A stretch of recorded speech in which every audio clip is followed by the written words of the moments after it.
kids, today we're going to continue learning about the faithful life of Daniel in the Old Testament. Daniel's story comes after the prophet Isaiah, but before the story of Jonah. So far, we've learned that because Daniel was so determined to follow God, God gave him and his friends special favor and gifts of wisdom.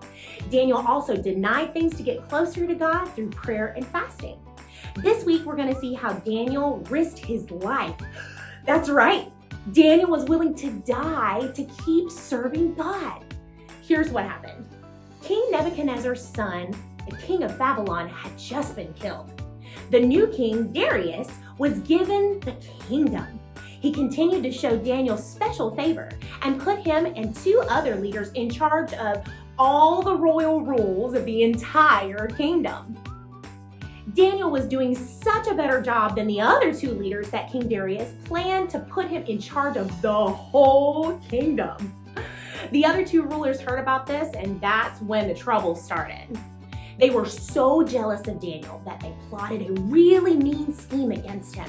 Now remember, King Darius and the other two men did not worship, serve, or pray to the one true living God that Daniel did. So you know what happened next? The men talked King Darius into signing an order for the next 30 days not to let anyone pray to any other god or human except for the king. And if they did, they were going to be thrown into a lion's den. Daniel found out about the order and still dared to continue to pray to God every day at his home upstairs 3 times a day. He got down on his knees and gave thanks to God, like he always did. He risked his life to stay close and faithful to God. You'd probably think God changed the king's heart and he didn't throw him in the lion's den, but back then the law was the law.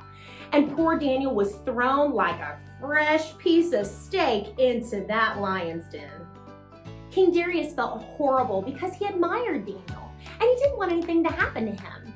Daniel spent the night in the lion's den, and as soon as the sun came up, King Darius ran to the lion's den and called out to Daniel. And God had in fact saved Daniel. Daniel responded to the king and said, God sent his angels, and his angels shut the mouth of the lions. And the men who plotted the evil against Daniel were ordered to be thrown into the lion's den with their families. Daniel dared to pray every single day, and God remained faithful to him, even in an impossible situation.